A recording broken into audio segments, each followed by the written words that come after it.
Olá, eu sou o professor Alex Nina e hoje nós vamos falar de gestão de estoques e incertezas. Um breve sumário aqui dessa nossa aula. Nós temos a introdução, a gestão de estoque, o dilema da gestão de estoque, as decisões de estoque. Depois nós vamos falar de métodos de previsão de demanda. Média móvel simples, média móvel ponderada, suavização simples, suavização dupla e suavização tripla. Depois de modelo de gestão de estoque, período único, estoque cíclico e estoque de segurança. O objetivo geral é conhecer os principais modelos de gestão de estoque e prevenção de incertezas. Os objetivos específicos são entender noções básicas de gestão de estoque, refletir sobre o dilema entre ter muito ou pouco estoque e compreender os métodos de previsão de demanda.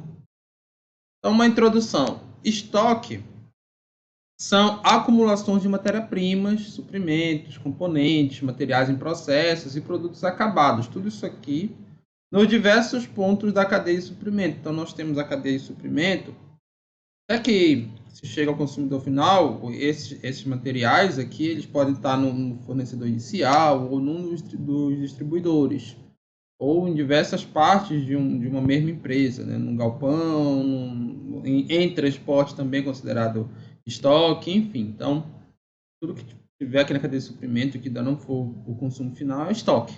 Ele pode estar em armazém, pátio, chão de fábrica, equipamento de transporte, galpões de varejistas. Tá?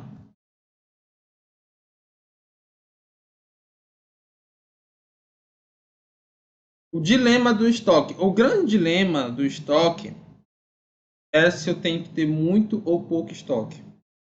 Porque cada um desses tem uma vantagem. Quando você tem muito estoque, você tem maior responsividade, é maior disponibilidade de produtos aos clientes. Quando você tem pouco, você tem menor custo. Eu vou dar o exemplo da Apple. Imagine que tem aqui na cidade uma loja da Apple, é uma revendedora de produtos da Apple. E à frente dela tem da Samsung. Tá? E assim, a Apple tem lá o seu estoque de iPhone. Imagina que a demanda aumenta bastante e acaba o estoque dessa loja de iPhone. E aí vai um cliente lá e quer comprar um iPhone, está com dinheiro, não quer esperar, só que não tem o produto. Ou seja, não tem a responsividade, o produto não está disponível. O que é que ele pode fazer? Ele pode ir lá na loja da frente e comprar ali um celular da Samsung. E talvez ele pode até, a partir desse momento, começar a usar a Samsung e preferir a Samsung do que a Apple. E aí a Apple perdeu não só uma venda, como um cliente, sendo mais importante, já que são possíveis vendas recorrentes. Então é muito ruim para a empresa ficar sem estoque. Essa é a vantagem de você ter muito estoque, tá? Ou ter maior responsividade. Por outro lado, pode acontecer o inverso, da empresa comprar muito estoque e não sair todas as vendas. E aí existe um custo de produção desses produtos que não foram vendidos e existe um custo de oportunidade, que é um custo financeiro, porque em tese esse produto significa dinheiro. Dinheiro que está parado, poderia estar sendo investido aí numa renda fixa, em qualquer país. Além do custo de deterioração, porque no caso do celular, por exemplo, no outro ano já vai estar defasado ali, já que vai vir um modelo novo. Então, o objetivo da gestão de estoque é equilibrar a quantidade de estoque. Aí vem várias coisas por trás disso, quando é que você vai fazer a requisição, enfim, quanto tem de estoque de segurança. Mas esse é o dilema principal da gestão de estoque. Então, o que vem a ser essa gestão de estoque? É a adequação dos níveis de produtos estocados em relação à oferta, demanda, bem como ao nível de disponibilidade desejável que a empresa deseja, ou seja, nível de atendimento ao cliente. Só para falar uma coisa, a responsividade ela é mais importante quando você tem produto com margens altas. Tá? Produto com margem baixa, como commodity, ela acaba que a parte do custo financeiro é mais importante. Então, métodos de previsão de demanda. Nós falamos de três coisas aqui: oferta, demanda, nível desejável. Vou colocar ao contrário: demanda e oferta. E nós vamos começar com a demanda, com os métodos de previsão dela. Importante para a empresa é saber prever essa demanda. Tá? E esses métodos eles são sempre baseados em dados históricos.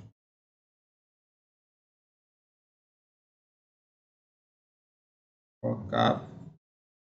Então, por isso, é importante o registro sistemático da demanda observada. A empresa sempre tem que registrar a demanda e saber analisar ela para melhorar, aprimorar os métodos de previsão. Em tese, quanto mais dados históricos a empresa tiver, a organização tiver, melhor é a consistência dos resultados desse método, da previsão da demanda. Então, primeiro que a demanda ela é composta por dois componentes, um sistemático e um aleatório. No componente sistemático, nós temos três elementos: nível, tendência e sazonalidade, que é o que nos importa, porque o aleatório não tem como prever muito. Então, o foco aqui são nesses três elementos. E vem a ser isso. Primeiro, o nível, nesse caso aqui de uma demanda observada que só tem nível, você percebe que existe uma média aqui na demanda que não se altera com o tempo. Tá? Claro, vai ter variações em torno dessa média, mas elas não vão ter nenhuma tendência. Sempre vai meio que compensar aqui uma alta, depois uma baixa, e a demanda permanece relativamente constante com o tempo. Tá? Isso é o nível em que tem, porque é essa constância no tempo. Só que também existe a tendência, no caso de demanda aqui nesse gráfico, que ele vai crescendo ou diminuindo com o tempo, ou seja, ele tem uma tendência. Ele existe o nível básico, que é o nível inicial, tá? Não é porque é tendência aqui que não vai deixar de existir nível. Existe o nível inicial, poderia, por exemplo, esse gráfico estar aqui em 60, ou estar em 80 e subir a partir desse ponto. Mas existe uma tendência. Os dados eles vão flutuar naturalmente para cima e para baixo, mas com uma tendência aqui, com um prazo. E existe ainda a sazonalidade, porque você tem, por exemplo, você pode ter uma tendência, mas mesmo assim ter flutuações que são sistematicamente conhecidas. No primeiro, a empresa vende mais aos domingos, o shopping, por exemplo, é mais frequentado aos domingos. De semana o número de clientes diminui. Ou a moda, né? Determinado produto vende-se mais em determinado período do ano, ovo de Páscoa, enfim. Então tem essa sazonalidade que significa a questão anual, ali, datas comemorativas, os trimestres, matrícula de alunos em escolas privadas, universidades privadas, principalmente, faculdades privadas, é maior no primeiro e no terceiro semestre. E assim por diante, você tem isso também. E o que importa? O método usado para previsão de demanda vai depender se a demanda contém nível, tendência ou sazonalidade. Como todas contêm nível, os métodos mais simples eles consideram só o nível. São de média móvel simples e ponderada e suavização simples. A suavização dupla vai considerar nível e tendência. E a suavização tripla vai considerar nível, tendência e sazonalidade. Então vamos começar com média móvel. Nesse método, o que é que a gente tem aqui? Os nossos dados históricos estão em preto, que é a demanda, tá? O que é que eu vou fazer? Vou pegar esses dados históricos e vou pegar uma média dos últimos N, nesse caso aqui é meses, né? Então, N meses. Nesse exemplo, nós colocamos os últimos 3 meses, mas poderia ser dos últimos 6, dos últimos 5. Você define qual é a quantidade que você vai usar para estabelecer essa média. Por exemplo, se eu tivesse que fazer uma previsão aqui para abril, eu ia pegar a média dos meses de janeiro, fevereiro e março. Aí quando chegar em maio, eu pego a média de fevereiro, março e abril. E assim eu posso fazer até chegar no mês que eu não tenho dado observado. Tá? E aí a média que ficou, nesse caso aqui, seria a média de abril, maio e junho, é a minha previsão. A minha previsão para julho. Eu repito ela para os demais meses. Quando chegar julho e eu tiver esse dado observado, eu incluo no meus dados históricos e atualizo a minha média. Ó. Nesse caso aqui, o dado observado foi 46 e a média dos 3 últimos anos ficou 48. Aí eu atualizo. E assim eu vou fazendo sempre. É o método mais simples que se tem. Aqui é importante que se tenha a estimativa dos erros de previsão. Tá? Porque eu tenho uma média lá, posso considerar, por exemplo, 6 meses, e eu tenho uma diferença entre o dado observado e a média. Tá? Esse é o erro. Para cada dado observado, eu tenho aqui um gráfico de dispersão. E a somatória desses erros em termos absolutos, né, em módulo de erro, sem considerar o sinal dele, dividido por o número de observações, dá o que a gente chama de desvio médio absoluto. E quanto menor esse desvio, melhor. Mais consistente é a minha previsão de demanda. Olha só, tenho dois gráficos aqui. Esse primeiro aqui, a gente percebe que os pontos amostrais estão muito mais próximos da média do que nesse segundo. Ou seja, a chance de eu próxima demanda estar perto da média, ou se a média, são maiores nesse primeiro gráfico que nesse segundo. Esse segundo você tem um maior desvio absoluto dessa amostra aqui. E daqui derivam uma série de indicadores, como desvio padrão, que você pode usar para estimar o erro de previsão. Tá? Então, é sempre importante você mensurar qual é o desvio absoluto médio da sua amostra. Média ponderada. Então, lembram que a gente pegava a média dos 3 últimos meses no exemplo anterior. Só que, vocês concordam comigo que faz mais sentido o mês seguinte estar mais próximo desse mês aqui anterior? Se eu quero a previsão de abril, faz mais sentido ele estar mais próximo de maio do que de janeiro? Então, com essa ideia, a gente atribui um peso para cada mês, de forma, a princípio, aleatória. Por exemplo, aqui 0,5 para março, 0, que é o tempo T, fevereiro é T-1, 0,3 e janeiro T-2, 0,2. A ideia é que esses pesos todos somados deem 1, tá? E sempre o mais próximo do que eu quero prever seja um peso maior. Nesse caso, eu quero prever o tempo de T mais 1, que seria abril. Tá? E aí eu faço o cálculo. A demanda de janeiro vezes 0,2, fevereiro vezes 0,3 e março vezes 0,5. Nesse caso aqui dá 45,30. Depois eu repito para os demais meses essa previsão. Tá? E eu posso ficar atualizando conforme meus dados vão vindo. Tá? Sempre eu considerei a base de 3 meses, sempre considerando os 3 últimos meses. O que acontece? Existem métodos sofisticados que encontram os pesos ideais aqui, quando a gente trabalha com softwares mais avançados. E esses pesos são baseados no desvio amostral médio. O desvio absoluto médio, perdão. A gente acabou de mostrar aqui. Tá? Então vamos lá. Suavização simples. Nesse método, nós vamos atribuir um peso aqui também, só que nós vamos usar essa fórmula. A previsão de T mais 1 é igual a esse peso que a gente está chamando de alfa, vezes a demanda de T, ou seja, do período anterior, pode ser mensal, diário, anual, mais 1 menos alfa vezes a previsão do período anterior também. Então, olha só nosso exemplo. Vamos pegar a previsão para agosto, que é T mais, que nesse caso vai ser nosso T mais 1. Agosto aqui a gente não está com dados.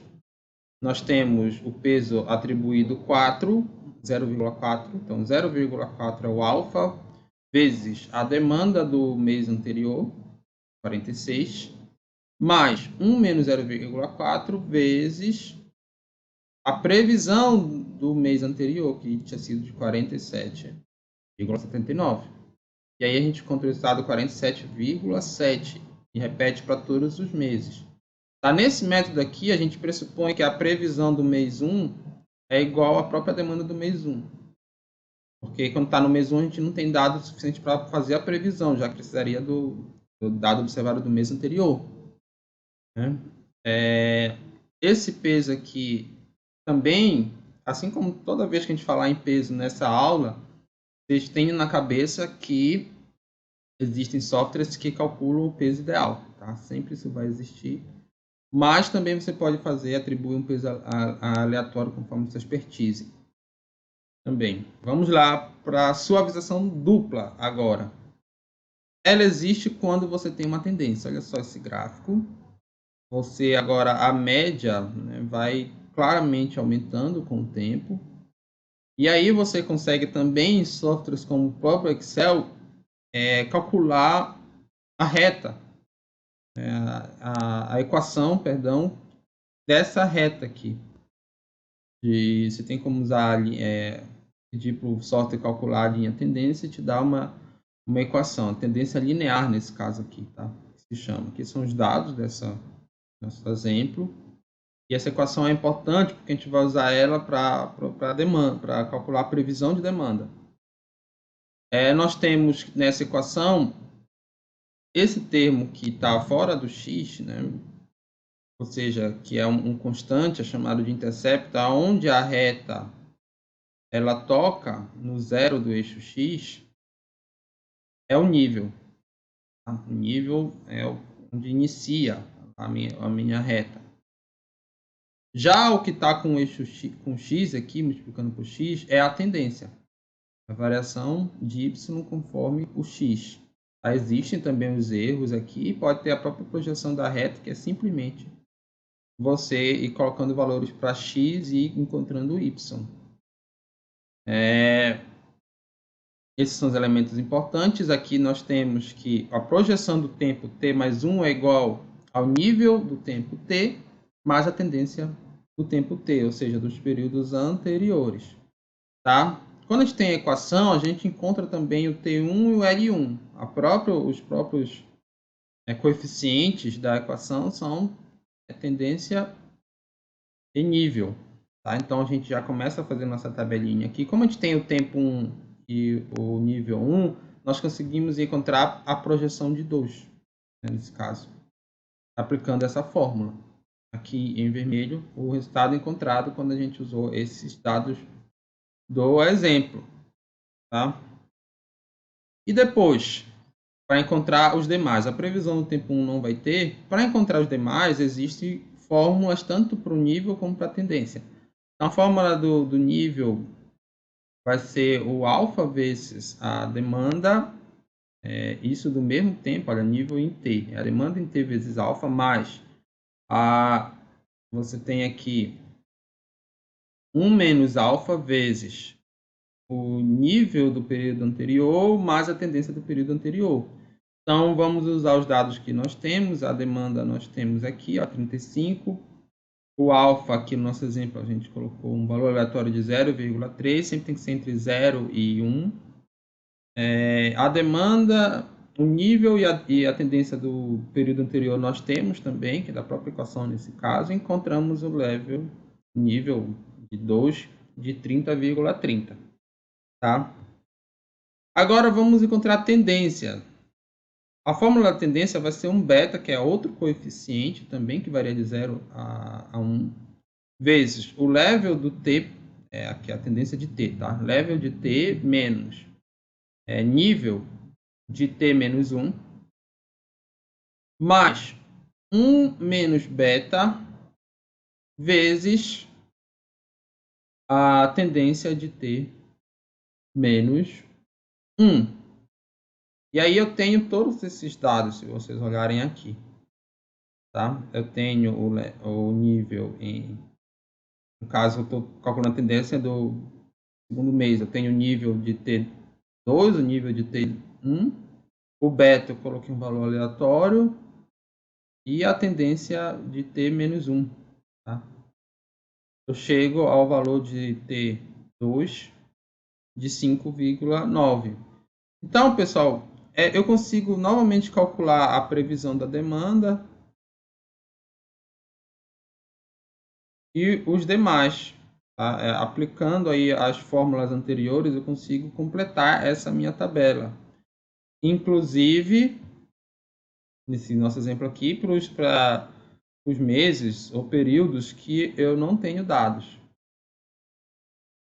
Beleza? Vamos lá para suavização tripla. Na suavização tripla, nós temos essa situação de uma flutuação ali periódica. Existe também a equação, tá? Existe a tendência. E a fórmula que nós vamos usar é que a previsão do tempo t mais 1 é igual ao nível do tempo t mais a tendência vezes a sazonalidade do tempo t mais 1 menos c. A gente vai ficar cada um desses. Aqui o exemplo dos nossos dados.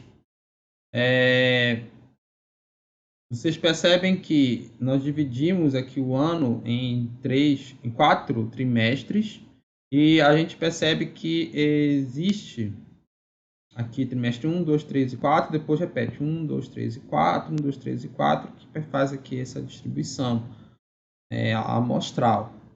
Tá? E aí nós dividimos em 3 ciclos a nossa série, que são 3 anos, né? com 4 trimestres em cada ciclo. O y dessa equação aqui anterior, o y primeiro que a gente encontra é a própria equação de tendência, a regressão no caso que a gente chama. Então é simplesmente pegando os valores de x amostrais, e nesse caso aqui x é a própria série de tempo, né, de contagem de tempo. Nesse caso aqui essa contagem, tá? E vendo como é que fica o estado da equação. Então, beleza.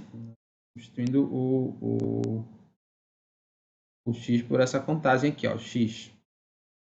Eu consigo encontrar todos eles. Como eu tenho também a equação, eu tenho o nível e a tendência da primeira observação. Tá? Da primeira observação. Agora vamos lá para o IS, esse IS que aparece na tabela aqui. O cálculo dele é a demanda T sobre o YT, que eu acabei de encontrar. E o IS de T também, tá? Não tem nenhuma defasagem nesse caso.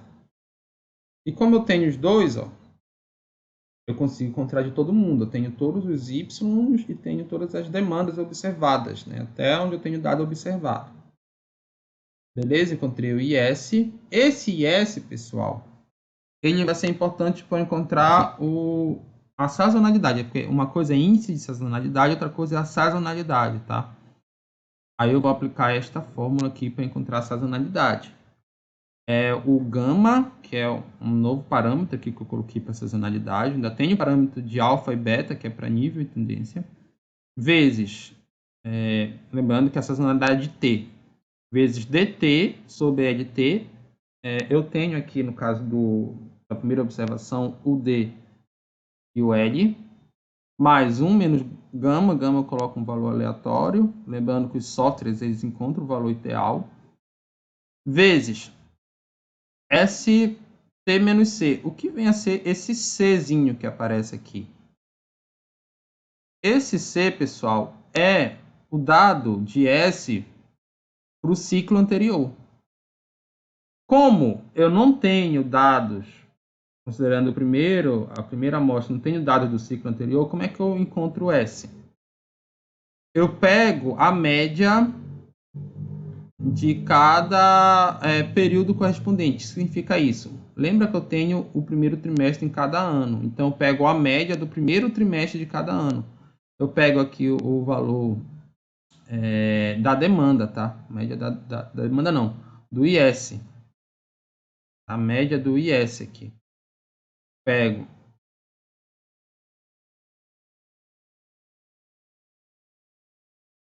eu pego 0,59, eu tiro a média de 0,59, 0,51 e 0,46. O que dá aqui 0,52. Aí para o segundo trimestre, a média de 0,86. 0,84 e 0,47. Que dá 0,73 e assim por diante. Então, eu tenho S. Então, aqui, esse S vai ser 0,52. Tá? E eu tenho os demais dados para encontrar o S1, que deu 0,58.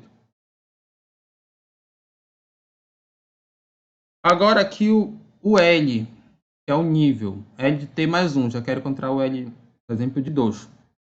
Eu tenho o alfa, o DT mais 1, DST mais 1. Então, o DT mais 1 eu tenho.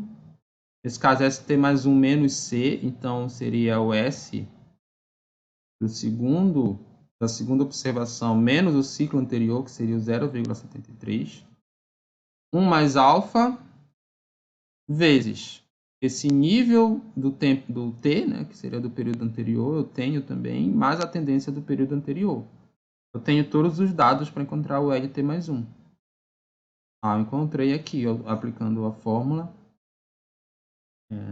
144,33. E eu consigo encontrar, aplicando essas fórmulas, tanto os S como os L's dos períodos posteriores, tá? E o T, então? O que nos falta encontrar é a tendência. É T mais 1 vezes o beta vezes L mais 1 menos L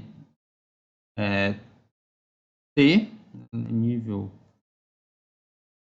de T mais 1 menos nível de T, mais 1 menos beta vezes o próprio T do período anterior. E eu tenho dados suficientes para encontrar aqui o T2, que vai ser 18,10, aplicando essa fórmula. E aí eu consigo completar a minha tabela dos dados observados. Aliás, completar não, falta a previsão de demanda, né? Aí eu aplico a fórmula que a gente mostrou lá no início do método de suavização tripla. Eu tenho todos os dados, eu consigo colocar a demanda, como é T mais 1 e ele considera o nível de T e a tendência de T, eu começo com o primeiro período eu não vou ter previsão. Então, eu começo com os demais. Eu vou conseguir fazer a previsão até o primeiro período que eu não tenho amostragem. Mas aí eu consigo aplicar as fórmulas anteriores para completar os próximos trimestres. A minha tabela. Então, a previsão para cada trimestre considerando a sazonalidade. Modelo de gestão de estoque. Então, o primeiro passo é você prever a demanda, como a gente mostrou nos métodos anteriores. E eu vou ver qual o tipo de gestão de estoque que eu vou usar. A primeira coisa que eu preciso me perguntar é o seguinte: o estoque pode ser reposto? Ou seja, o estoque que eu tenho hoje, se eu não conseguir vender o meu produto hoje, eu vou poder vender ele amanhã? Existem casos que não. Exemplo, o jornal, uma banca de jornal. Todo dia chega jornal do dia. Se ele não vender uma quantidade de jornal, ele não vai conseguir vender no dia posterior, porque o jornal já vai estar defasado. Esse é o exemplo mais extremo, mas de certa forma existem vários. Esse é o exemplo mais simples. Poderia ser uma fruta que estraga no dia. Então, para quando essa situação, nós usamos o modelo de período único, que é o mais simples. Se não for esse o caso, aí nós vamos para o modelo de períodos múltiplos. Aí nós fazemos outra pergunta: qual é o objetivo? Se o objetivo for o ganho de escala, ou se o objetivo é a segurança e disponibilidade. Tá? E isso vem aqui, olha. Objetivos. O que significa? Ganho de escala, nós temos o modelo de estoques cíclicos. A estratégia empresarial que a empresa visa produzir cada vez uma maior quantidade de produto, visando a redução dos custos total a partir da diluição dos custos fixos. E aí você obtém desconto quanto mais produto você comercializa. mais barato você pode vender. Isso aqui foi muito aplicado pela Ford no início do século XX, com produtos padronizados. E até hoje é muito aplicado pelas empresas de commodities. Essa estratégia, pessoal, você tem uma margem de lucro menor. Tanto que o lucro da empresa está muito mais na quantidade de produto do que no lucro por produto vendido. Se você, por exemplo, lucrar 10 centavos por cada commodity vendendo, mas você vender milhões, seu lucro vai ser milionário também. R$ 1, né? R$ 1, mas vender milhões, seu lucro vai ser milionário. No outro caso, nós temos aqui a estratégia de segurança e disponibilidade. Nós vamos usar o modelo de estoque e segurança. Você pretende oferecer ao cliente o alto nível de disponibilidade do produto. Lembra do problema da Amazon lá no início da aula?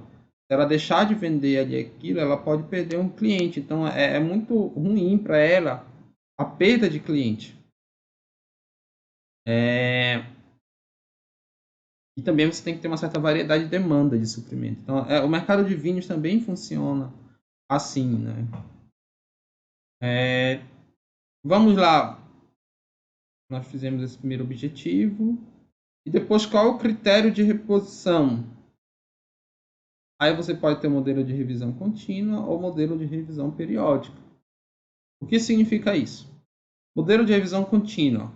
Quando o nível de estoque atinge uma marca pré-definida, dispara-se uma ordem para a compra de material de reposição. Exemplo, uma pessoa que abastece o seu carro sempre que o nível de combustível atinge 1/4. Tá? Isso aqui é fazer uma analogia, né? Como se o nosso combustível fosse um estoque. Eu tenho aqui meu indicador. Quando chega a 1/4, eu vou e abasteço meu carro, independente do dia da semana. O modelo de revisão periódica é uma resposta pré-definida, com o pré-definido, independente do nível. Ou seja, eu vou abastecer meu carro, por exemplo, todos os sábados, independente se está 1/4, metade, 5%, enfim. Tá? Aí, nesse caso aqui, eu vejo qual é o modelo mais adequado. Bom, vamos para os modelos então, de período único. O primeiro é o problema do jornaleiro, aquilo que eu falei, né? Todo dia. Aí tem duas perguntas essenciais. Quando é que ele tem que comprar estoque? A resposta é muito clara, todo dia. E o quanto ele tem que comprar de estoque? Então, se ele pedir pouco, ele pode perder venda. Ele pode acabar o jornal e tem gente querendo comprar. Mas se ele pedir muito, pode sobrar jornal que não será vendido no dia seguinte. Esse é o grande dilema dele. Aí ele tem também os dados históricos aqui de vendas. Esses dados eles vão ter uma média e um desvio padrão. Tá? E aí o ideal é que você use esses indicadores para determinar qual seria a quantidade de pedido adequado. O nível de serviço, a probabilidade de atender a minha demanda. E segue os modelos de gestão de estoque uma coisa chamada distribuição normal. Tá? Ou seja, que existe uma forma de distribuir em torno da média igualitária, tanto para mais como para menos. Tá? Você tem essa média de 50 e se você aumentar um desvio padrão aqui, no caso, o que significa esse gráfico? Se o jornaleiro comprar 50 jornais, exatamente a média, ele vai ter atingido essa parte azul do gráfico. E a probabilidade dele perder dele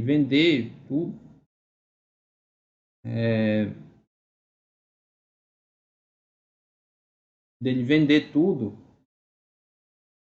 dele não perder uma venda, melhor dizendo, é 50%. Tá? Ele atender a demanda. Então, 50% dos dias ele vai atender a demanda.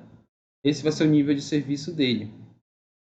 Agora, se ele resolve fazer uma requisição de compra junto ao fornecedor de média mais desvio padrão, o nível de serviço dele, a probabilidade dele atender toda a demanda, sobe, conforme a distribuição normal, para 85%. Ou seja, em 85% dos casos, ele vai vender ele não vai perder venda de jornal. Ele vai atender todos os clientes. E Se ele comprar a média mais 12 de desvio padrão, que dá mais ou menos 62 jornais, em 97,5% dos casos, ele vai atender todos os clientes, ou seja, 97% dos dias, ele vai vender para todo mundo que for lá comprar. Só que vai ter dias que vai ter mais de 62 pessoas querendo. E aí ele não vai conseguir, ele vai perder venda. Percebo que ele não diz esse indicador o quanto que ele deixou ali de vender, né? Ele pode ter ficado de estoque de jornal, ou quantas pessoas quiseram comprar e não conseguiram. Só disse teve pessoa que não conseguiu comprar o jornal por falta de estoque. Por exemplo, aqui o estoque era 62, pedido de requisição. E aí vieram 65 pessoas. Aí foi um dia que ele não conseguiu vender. Pode ter visto 65, 70, isso não diz, tá? Então esse gráfico ele diz o quanto que a probabilidade dele conseguir atender todo mundo que quer comprar. Aí ele vai definir, conforme a estratégia dele, o nível de serviço adequado. Isso aqui é conforme a estratégia empresarial. Existe, na verdade, o nível de serviço ótimo, que vai ser calculado pelo custo da falta de estoque, ou seja, se faltar ali estoque, eu não consegui vender, qual foi o lucro que eu deixei de ter? Dividido pela soma desse custo de falta pelo custo de excesso, que é o próprio custo de produção. Imagina que o jornaleiro vende o jornal a R$1. E o custo para ele fazer esse jornal é 20 centavos. Ou seja, ele lucra 80 centavos para cada jornal vendido. E aí eu vou aplicar essa fórmula aqui. O meu custo de falta, que é o quanto que eu deixo de lucrar caso eu não consiga vender, é 80. Aí eu somo 80 mais 20, custo de excesso é 80%. Ou seja, o meu nível de serviço ótimo é sempre que eu faço a requisição de 80%. Eu busco o nível de serviço ótimo, na verdade, de 80%, para atender 80% das situações. Aí eu volto aqui na minha distribuição normal e vejo onde é que cabe mais ou menos os 80%. Eu sei que é algo entre Mi e o desvio padrão, Mi mais o desvio padrão, que dá em torno de 55 jornais. Então, o nível de serviço, a quantidade de jornais que ele vai ter que pedir com base naqueles dados é 55%, para ele ter um nível de serviço ótimo. Existem formas mais rebuscadas de você calcular isso aqui, mas só para vocês entenderem de onde vem. Modelo de período cíclico. Aqui, pessoal, nós temos a quantidade de... Esse aqui é o lote de compra, tá? Que a empresa define nesse gráfico. E o período de compra. Nesse nosso exemplo, nós vamos dizer que existe uma empresa que vende qualquer coisa, né? Qualquer produto aí, que sempre faz uma requisição de compra junto ao seu fornecedor de 900 unidades. E aí ele vai vendendo essas unidades durante um mês. Quando termina o mês, ele faz uma nova requisição para recuperar seu estoque.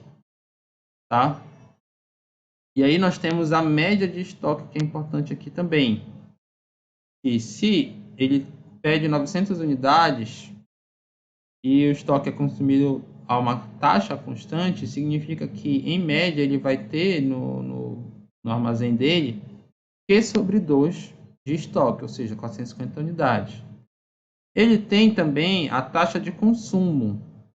Nesse caso aqui, vai ser 30 unidades por dia, né? Se a gente pegar a taxa de consumo anual. E tem como a gente pegar isso aqui e transformar em ano também. Seria um R grande, né? Só multiplicar isso aqui pelo número de dias do ano ou a quantidade de consumo mensal por 12. Dá 10.800 unidades. E aí, pessoal, o que pode acontecer? Ele pode fazer uma única compra no mês, uma única requisição, ou pode fazer várias requisições junto ao seu fornecedor. E aí ele vai ter o dilema, porque se ele fizer uma única grande requisição, ele vai ficar com um custo grande de estoque, porque ele vai sempre estar com um estoque relativamente alto no armazém. Existe o custo ali de oportunidade, né, desse estoque, entre outros custos, de deterioração.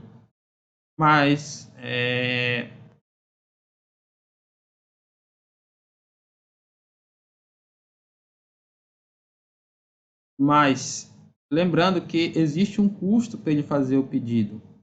Se ele fazer muitos pedidos no mês, ele vai fazer mais ordem de requisição e, portanto, ele pode ter um maior custo, porque o fornecedor ele vai ratear ali o custo de transporte com o comprador, né? Então, vai ter um custo grande de pedido.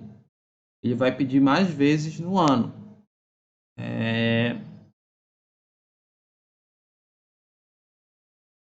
Então, pessoal, o custo total, considerando essas variáveis, vai ser uma soma do custo do material em si, com o custo de manutenção de estoque e o custo do pedido.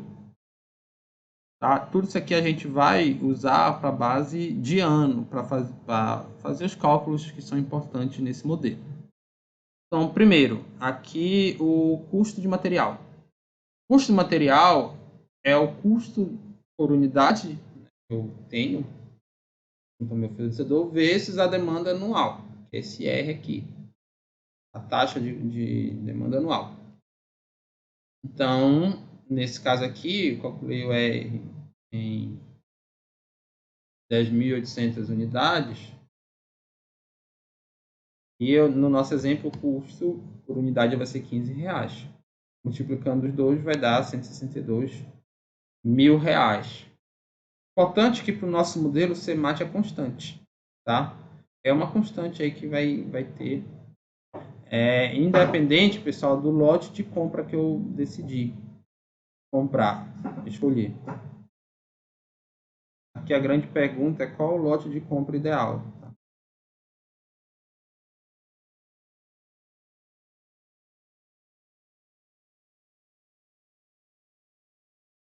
Qual o lote de compra ideal?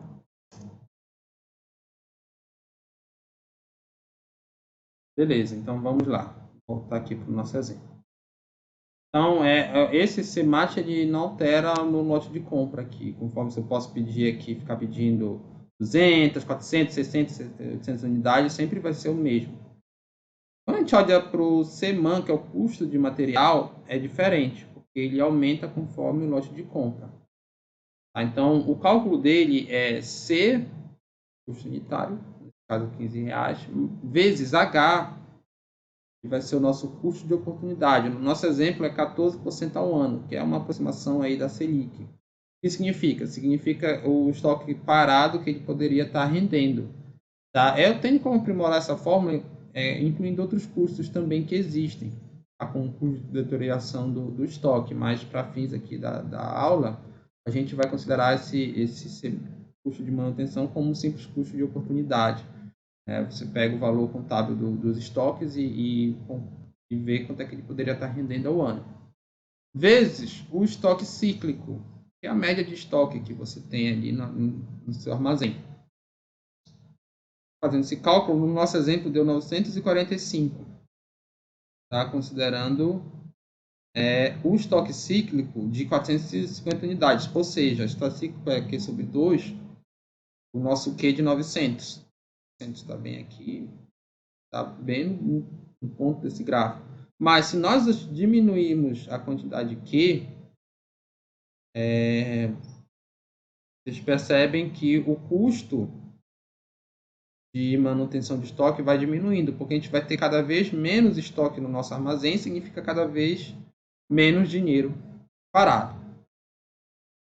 Por fim, o custo de pedido total.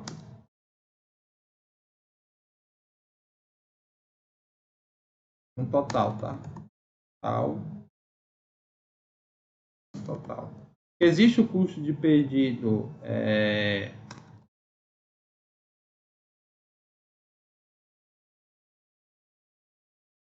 o cálculo dele é a demanda anual dividido pelo lote de compra vezes o custo de pedido único, ou seja, de um pedido. No nosso exemplo, nós já temos a demanda anual, que é o R, o lote de compra, a gente está exemplificando com 900. E o custo de pedido único, a gente colocou aqui R$10, ou seja, cada pedido que eu faço, eu pago uma taxa, um frete de R$10, por exemplo. Aqui também a gente poderia aprimorar esse modelo colocando a economia que se tem, conforme se você compra uma quantidade maior de pedido, tá? Mas a gente está fazendo uma simplificação. Calculando aqui, né, base nesses dados, nós chegamos a um custo de manutenção de pedido total de R$120.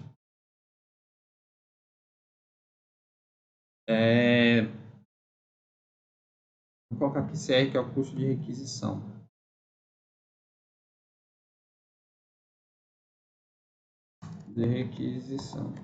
E aqui o custo de pedido. Vou tirar esse T de total, tá? Custo de pedido. Então deu 120. Aqui no nosso gráfico é 900, né? 120 está por aqui. Vocês percebem que se a gente mudar o lote, diminuir o lote, a gente vai aumentando o custo de pedido, porque a gente vai ter mais pedidos, ou seja, a gente vai ter mais requisições aqui e vai estar aumentando numa certa taxa, tá? Aqui, lembrando que desse outro lado do gráfico nós temos o paralelo, né? Se a gente pedir, por exemplo, R$900, a gente vai pedir a cada mês, mas se for 450 é a cada 15 dias e assim por diante, tá? Então, pessoal, nós temos 3 custos e os seguintes gráficos. Primeira coisa é o custo de material, que é constante, independente da quantidade do lote de compra que a gente tem. Mas o custo de manutenção, ele tem uma tendência positiva e o custo de pedidos tem uma tendência aqui negativa. Em um momento, esses dois vão se encontrar, o que nós vamos chamar de lote de equilíbrio, lote econômico de compra, tá? Também. Eles vão se encontrar se tiver só esses dois no gráfico, mas o gráfico de custo total ele vai ser uma soma de todos esses daqui. Tá? Então, nesse nosso exemplo, ele tem esse formato aqui de 1U. E aqui o nosso objetivo como gestor de estoque é encontrar o mínimo, o total mínimo, que o gráfico vai nos dizer. Tá? Mas eu também consigo encontrar esse custo mínimo simplesmente igualando o custo de manutenção com o custo do pedido. E aí eu coloco as duas fórmulas aqui, tá? Para encontrar os dois. Seria custo do pedido bem aqui, né?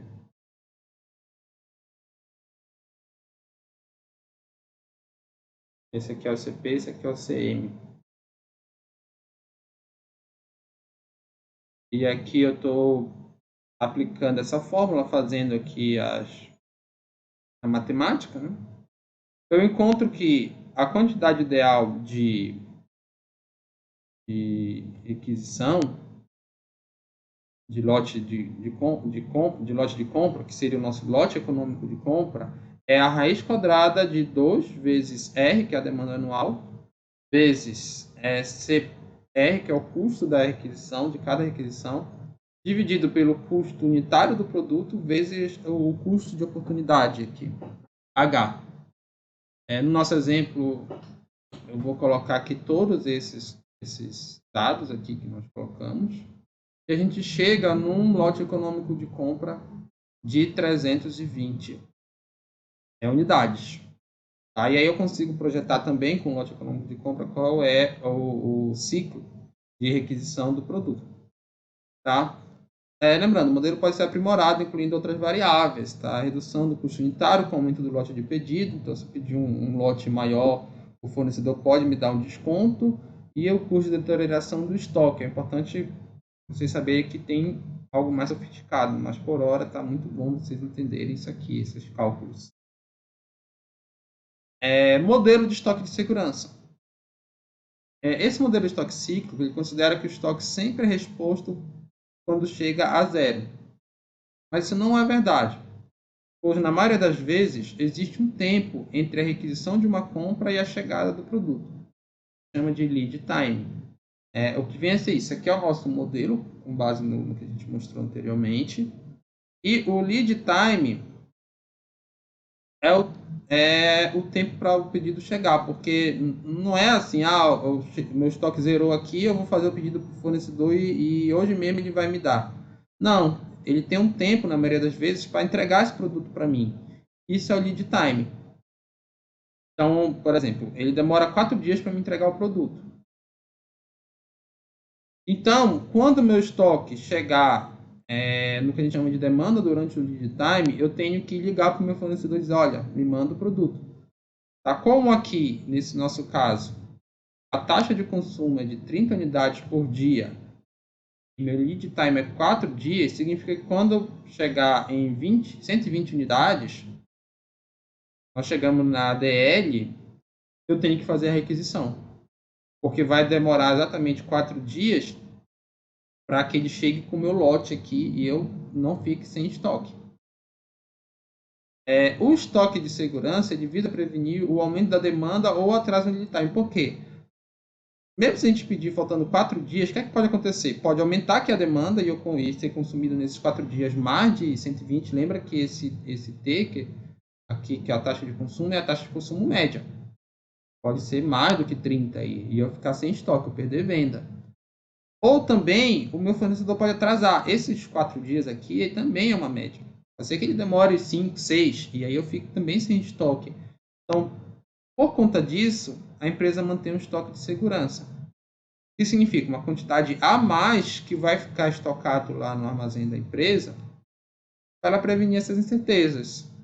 Então, você tem aqui o lead time, né, continua tendo a demanda durante o lead time, só que o estoque de segurança, que é esse a mais, e o ponto de requisição. O ponto de requisição é a soma da demanda durante o lead time mais o estoque de segurança. Tá? Então, quando chegar aqui nessa soma desses dois, é que eu faço o pedido para o meu fornecedor, prevendo aí qualquer incerteza que pode acontecer. A incerteza na gestão de estoque está relacionada a 3 variáveis, né? A incerteza na demanda e na oferta e ao nível de disponibilidade desejado. Nível de disponibilidade, o que vem a ser isso?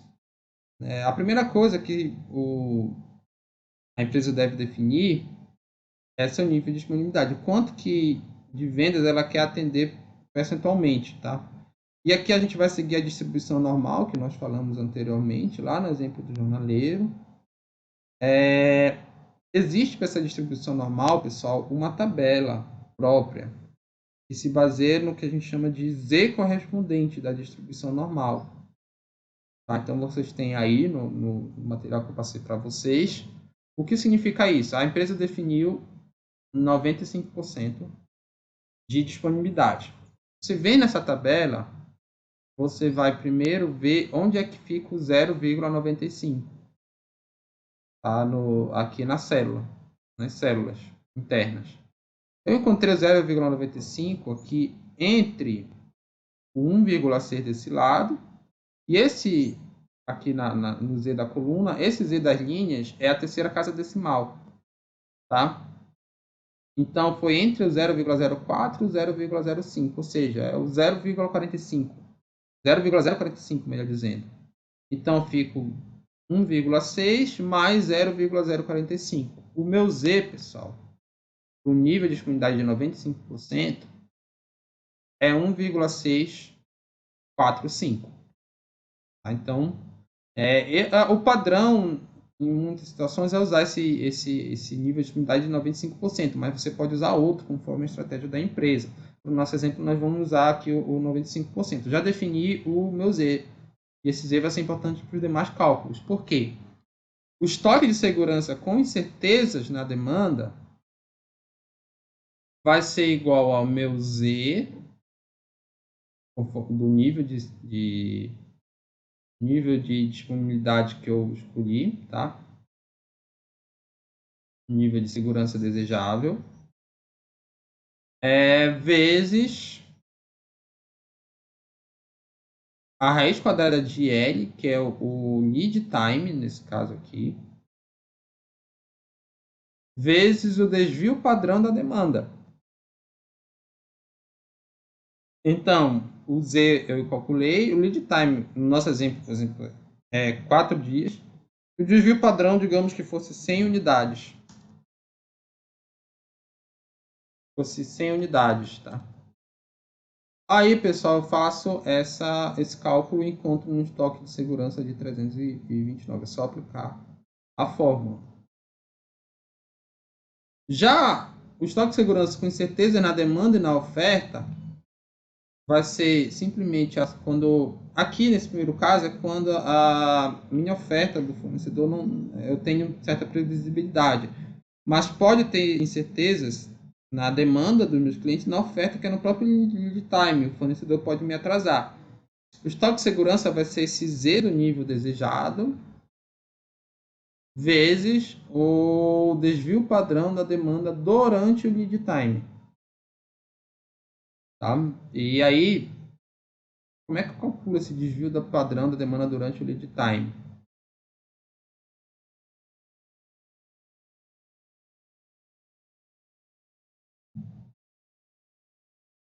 Ele vai ser calculado por essa fórmula aqui. A raiz quadrada de...